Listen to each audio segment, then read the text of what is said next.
This video is all about fractions. So we're going to look at how to add, subtract, multiply, and divide fractions. Okay, so we'll start with adding. So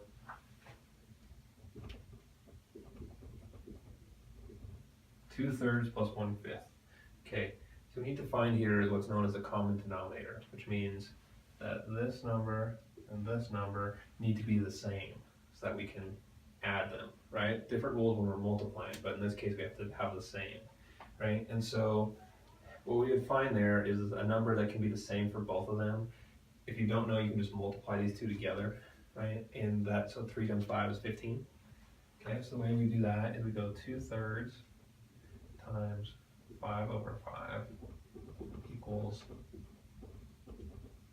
10/15. Right? Those 2/3 and 10/15 mean the same thing. Right? And then 1/5 times 3/3 equals 3/15.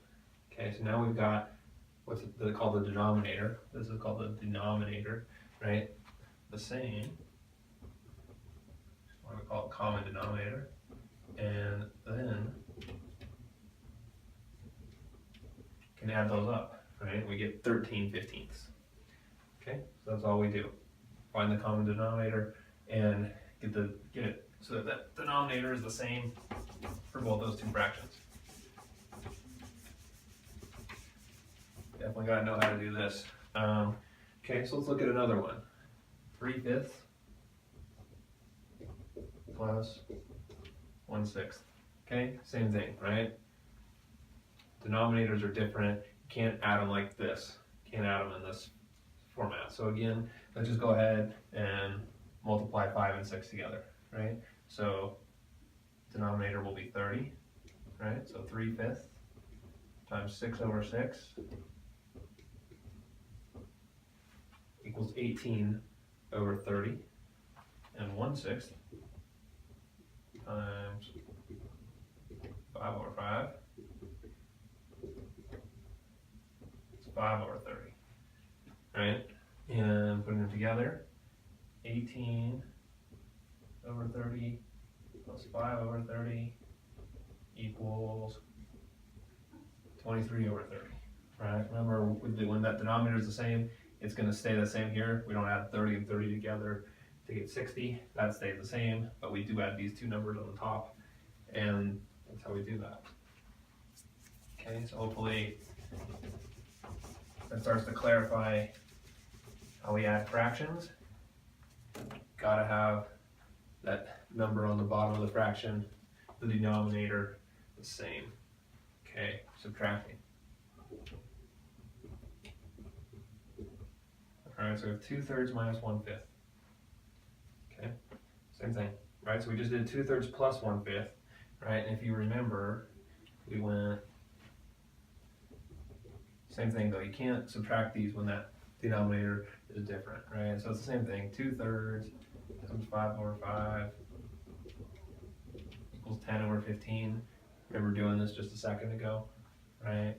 1/5 times 3/3 equals 3/15. Yeah. Okay. And now, so on the last one, we added them, and it became 13/15. In this case, we'll subtract them. 10/15 minus 3/15 equals 7. 7/15.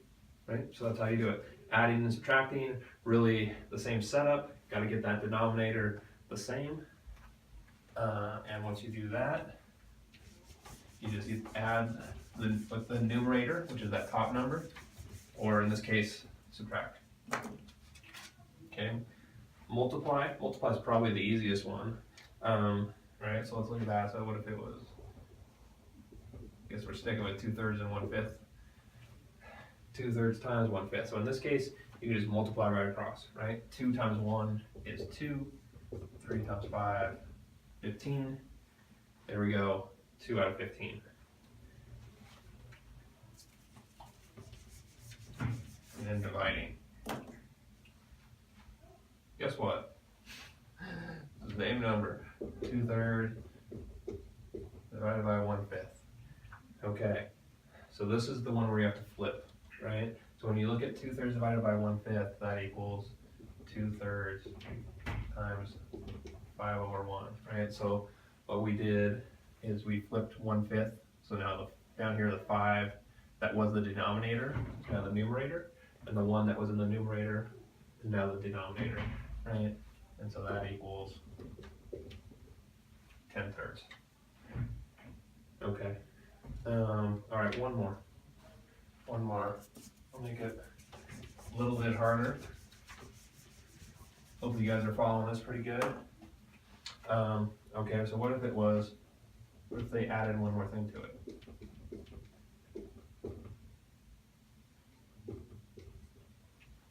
Okay, so if it's 2/3 plus 1/5 minus 1/2.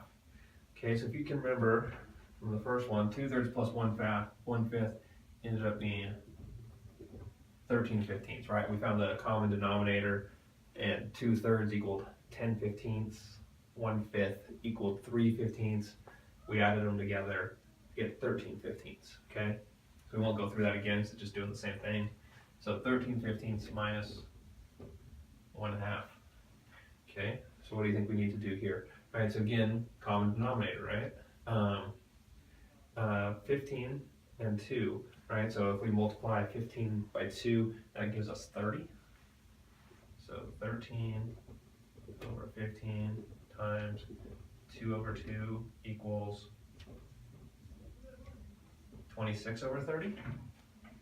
And 1/2 times 15 over 15 gives us 15 over 30. Running out of room a little bit, so I'll just word the last part here. Right, so if we have 26 over 30 minus 15 over 30, that 30 will stay the same, and 26 minus 15 is 11. So we'll end up with 11 over 30 for our final answer.